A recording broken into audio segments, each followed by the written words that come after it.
Music therapy ಅಂತ ಹೇಳಲ್ವಾ sir? ಅದಕ್ಕೆ ನೀವಾಗಲೇ ಹೇಳಿದ್ರಿ ಸಂಗೀತ ಅನ್ನೋದು ಇದೆಯಲ್ಲ, ಸಂಗೀತಕ್ಕೆ ಆ ಶಕ್ತಿ ಇದೆ. ಅದು ಕಲೆಗೆ, ಕಲಾವಿದರಿಗೆ ಅಥವಾ ಸಂಗೀತಕ್ಕೆ ಅದು ದೊಡ್ಡ ಶಕ್ತಿ. ಅದು ನೀವು ಎಲ್ಲನ ಹೋಗಿ, ನೀವು ಆಫ್ರಿಕಾದ ಕಾಡ್ಗೆ ಹೋಗಿ ಅವ್ರು ಏನು ಮ್ಯೂಸಿಕ್ ಹೊಡಿತಾರೆ, ಅದರಲ್ಲಿ ಅವ್ರು ಅಟ್ರಾಕ್ಟ್ ಆಗ್ತಾರೆ, ಅದರಲ್ಲಿ ಅವರು ಎಂಟರ್ಟೈನ್ಮೆಂಟನ್ನು ಕಾಣ್ತಾರೆ. ನೀವು ಎಲ್ಲಾದರೂ ಹೋಗಿ, ಅಕ್ಷರ ಗೊತ್ತಿಲ್ಲದವನಿಗೂ ಕೂಡ ಸಂಗೀತದ ಒಂದು ಅರ್ಥ ಆಗುತ್ತೆ. ಅರ್ಥ ಆಗುವ ಭಾಷೆ, ಇಡೀ ಪ್ರಪಂಚದಲ್ಲಿ ಅರ್ಥ ಆಗುವ ಭಾಷೆ ಒಂದೇ ಒಂದು. ನೀವು ಅಮೇರಿಕಾಗೆ ಹೋದ್ರೂ ಸಂಗೀತ ಕೇಳಿದ್ರೆ ಅರ್ಥ ಆಗುತ್ತೆ, ಅಲ್ಲಿ ಬೇರೆ ಅರ್ಥ ಆಗಲ್ಲ ಅವ್ರಿಗೆ. ಭಾರತಕ್ಕೆ ಬಂದರೂ ಸಂಗೀತ ಕೇಳಿದ್ರೆ ಅರ್ಥ ಆಗುತ್ತೆ. This is the greatness of ಸಂಗೀತ.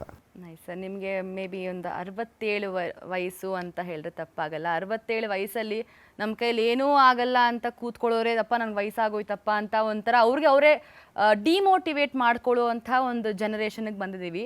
ಇಷ್ಟು ಹುಮ್ಮಸ್ಸಿಂದ, ಹುರುಪಿಂದ ನಿಮ್ಮ ಹಿಂದೆ ಒಂದು 20-30 ವರ್ಷ ಹುಡುಗರು ಕೆಲಸ ಮಾಡ್ತಿರೋ ಅವ್ರಿಗೆ ಸುಸ್ತಾಗಬೇಕು ಅನ್ನೋ, ನಿಮ್ಮ ಮಾತ್ರ ಎನರ್ಜಿ ಡೌನ್ ಆಗಲ್ಲ, ಬ್ಯಾಟ್ರಿ ಲೋ ಆಗಲ್ಲ.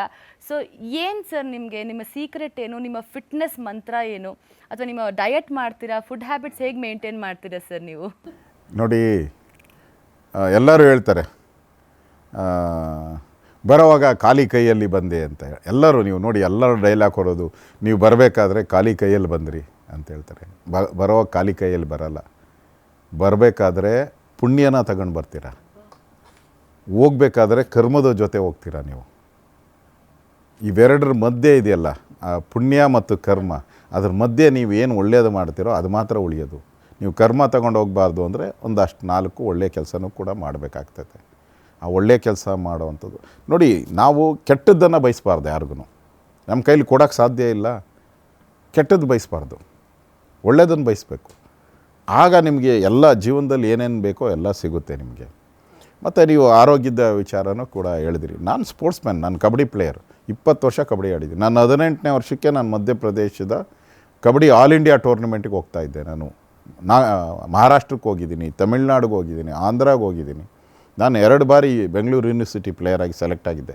ನಾನು ಕಾಲೇಜ್ ಡೇಸಲ್ಲಿ ಯೂನಿವರ್ಸಿಟಿ ಪ್ಲೇಯರ್ ಆಗಿದ್ದೆ. ಅದರಿಂದ ಎಲ್ಲರೂ ನೀವು ಯಾರ್ದಾನ ಮನೆಗೆ ಹೋಗಿ, ನಿಮ್ಮ ಮನೆಗೆ ಬಂದರು ಸರ್ ಶುಗರ್ಲೆಸ್ ಅಂತಾರೆ, ಅದು ಕಾಮನ್ನು. ಯಾವುದೇ ಪೊಲಿಟಿಷಿಯನು ಶುಗರ್ಲೆಸ್ ಅಂತಾರೆ.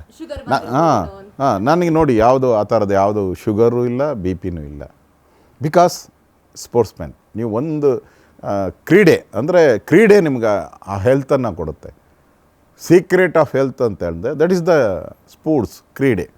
ಯಾರ್ಯಾರು ಈ ಥರ ಕ್ರೀಡೆಯಲ್ಲಿ ಒಂದು 10-15 ವರ್ಷ ಶ್ರಮ ಹಾಕಿರ್ತಾರೋ ಅವರೆಲ್ಲ ಫಿಟ್ಟಾಗಿದ್ದೇ ಇರ್ತಾರೆ, ನ್ಯಾಚುರಲ್ ಆಗಿರ್ತಾರೆ. ನಾವು ಅದರಿಂದ ಕ್ರೀಡೆಗಳಲ್ಲಿ ಯಾರ್ಯಾರು ಭಾಗವಹಿಸ್ತಾರೋ ಅವರ ಮಾನಸಿಕ ಸ್ಥಿತಿನೂ ಕೂಡ ಉತ್ತಮವಾಗಿರ್ತದೆ. ಸ್ಪೋರ್ಟ್ಸ್ ಮ್ಯಾನ್ ಸ್ಪಿರಿಟ್ ಅಂತ ಹೇಳ್ತಾರೆ. ಬಿಕಾಸ್ ಅದಿದ್ರೇ ನೀವು ಒಳ್ಳೆಯತನ ನಿಮ್ಮಲ್ಲಿ ಬರೋವಂಥದ್ದು. ಯಾಕೆಂದರೆ ಭಾಳಷ್ಟು ಸರಿ ನಾವು ಸೋತೇ ಇದ್ದೀರಿ. ನಾವು ಭಾಳಷ್ಟು ಟೂರ್ನಮೆಂಟಲ್ಲಿ ಸೋಲ್ತೀರಿ, ಗೆಲ್ಲೋದು ಕೆಲವುದರಲ್ಲಿ. ಆ ಸೋಲನ್ನು ಅಕ್ಸೆಪ್ಟ್ ಮಾಡ್ಕೊಳೋ ಅಂಥದ್ದು ಒಂದು ಸರಿ ಬಂದುಬಿಟ್ರೆ ನಿಮಗೆ ನ್ಯಾಚುರಲ್ಲಾಗಿ ನಿಮಗೆ ಒಳ್ಳೆತನ ಬರೋಕ್ಕೆ ಶುರುವಾಗ್ತೈತೆ. ಅದರಿಂದ ನಾನು ಜನಗಳಿಗೆ ಹೇಳೋದಷ್ಟೇ, ನಿಮ್ಮ ಮಕ್ಕಳಿಗೆ ಸ್ಪೋರ್ಟ್ಸ್ ಅನ್ನೋದು ಕಲಿಸಿ. ಬರೀ ಓದು ಇಂಜಿನಿಯರು ಡಾಕ್ಟ್ರ್ ಅಲ್ಲ, ಬರೀ ಅದರಿಂದ ಏನು ಬರೋಲ್ಲ ನಿಮಗೆ. ನೀವು ಒಳ್ಳೆ ಇಂಜಿನಿಯರು, ಒಳ್ಳೆ ಡಾಕ್ಟ್ರು ಅಂತೇಳಿ ಎದ್ದೊಳಕ್ಕಾಗಲ್ಲ, ಕೂತ್ಕೊಳಕ್ಕಾಗಲ್ಲ, ನಿಮ್ಮ ಕೈಲಿ ಆರೋಗ್ಯ ಸರಿ ಇಲ್ಲ ಅಂದರೆ ಏನಕ್ಕೆ ಬೇಕು ನಿಮ್ಮ ಇಂಜಿನಿಯರಿಂಗ್? ಅದಕ್ಕೆ ಒಳ್ಳೆಯ ಆರೋಗ್ಯ ಸಿಗಬೇಕು. ಒಳ್ಳೆಯ ಆರೋಗ್ಯ ಸಿಗಬೇಕಾದ್ರೆ ಕ್ರೀಡೆ, ಸ್ಪೋರ್ಟ್ಸ್ ಭಾಳ ಇಂಪಾರ್ಟೆಂಟು. ಅದರ ಕಡೆ ಗಮನವನ್ನು ಮಕ್ಕಳಿಗೆ ಕೊಡಿ ಅಂತ ವಿನಂತಿನೂ ಕೂಡ ನಾನು ಮಾಡ್ತಾಯಿದ್ದೆ. ಹೌದು, ಐ ಥಿಂಕ್ ಕಾಸ್ ಬಾತಲ್ಲಿ ಒಂದು ದೊಡ್ಡ ಮಾತೇ ಹೇಳಿದ್ರಿ.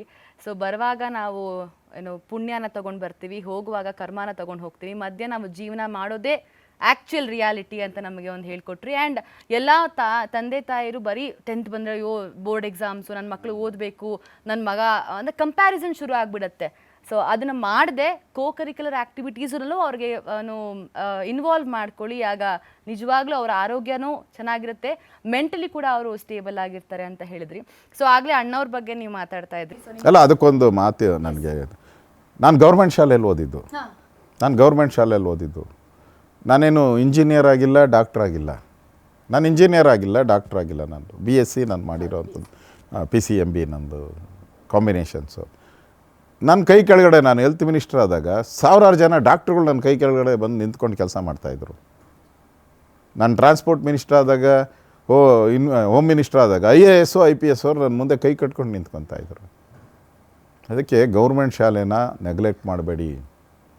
ಗೌರ್ಮೆಂಟ್ ಶಾಲೆನ ಅಲ್ಲಿ ಪರಿಪೂರ್ಣವಾದಂಥ ವಿದ್ಯೆ ಸಿಗೋದು ಅಲ್ಲೇ ಎಲ್ಲ ರೀತಿ ಇದು ಒಂಥರ ನಾಟಿ ಕೋಳಿ ಥರ ಅದು, ಇದು ಫಾರಮ್ ಕೋಳಿ ಥರ ಇದು. ಲಿಮಿಟೆಡ್ಡಾಗೆ ಬೆಳಿತೀರಿ ನಾವು ಇಲ್ಲಿ, ಅಲ್ಲಿ ಎಲ್ಲದನ್ನು ನೋಡಿ ಬೆಳಿತೀರಿ ನಾವು. ಪ್ರತಿಯೊಂದನ್ನು ಕಷ್ಟ ಸುಖ ನೋವು ನಲಿವು ಎಲ್ಲವನ್ನು ನೋಡ್ತೀರಲ್ಲಿ. ಅದರಿಂದ ಗೌರ್ಮೆಂಟ್ ಶಾಲೆಗೆ ಗೌರವ ಕೊಡಬೇಕು. ಗೌರ್ಮೆಂಟ್ ಶಾಲೆಯಲ್ಲಿ ಓದಂಥವ್ರು ಅಬ್ದುಲ್ ಕಲಾಂ ಗೌರ್ಮೆಂಟ್ ಶಾಲೆಯಲ್ಲೇ ಓದಿರೋದು. ವಿಶ್ವೇಶ್ವರಯ್ಯನವರು ಮೊನ್ನೆ ಹೋಗಿದ್ದೆ, ಗೌರ್ಮೆಂಟ್ ಶಾಲೆಯಲ್ಲೇ ಓದಿದ್ದು ವಿಶ್ವೇಶ್ವರಯ್ಯನವರು. ಆ ಥರದ ಬುದ್ಧಿವಂತರು ಯಾರನ್ನ ತೋರಿಸಿ, ಒಬ್ಬರನ್ನ ಕರ್ನಾಟಕದಲ್ಲಿ ಇಂಜಿನಿಯರ್ನ ತೋರಿಸಿ ಆ ಥರ ಇಲ್ಲ. ಅದರಿಂದ ಸರ್ಕಾರಿ ಶಾಲೆ ಪರಿಪೂರ್ಣವಾದಂಥ ವಿದ್ಯೆಯನ್ನು ಕೊಡುವಂಥ ಕೇಂದ್ರ, ಅದನ್ನು ನೆಗ್ಲೆಕ್ಟ್ ಮಾಡಬಾರ್ದು. ಬರೀ ಕಾನ್ವೆಂಟಲ್ಲಿ ಹೋದ್ರೇ ನಾವು ಮುಂದೆ ಬರ್ತೀರಿ ಅನ್ನೋದು ಆ ಭ್ರಮೆಯನ್ನು ಬಿಡಿ. ಅದಕ್ಕೆ ಭಾಳಷ್ಟು ಉದಾಹರಣೆಗಳನ್ನು ನನ್ನಿಂದ ಹಿಡಿದು ಭಾಳಷ್ಟು ಉದಾಹರಣೆಗಳು ನಮ್ಮ ಕಣ್ಣು ಮುಂದೆ ಇದೆ.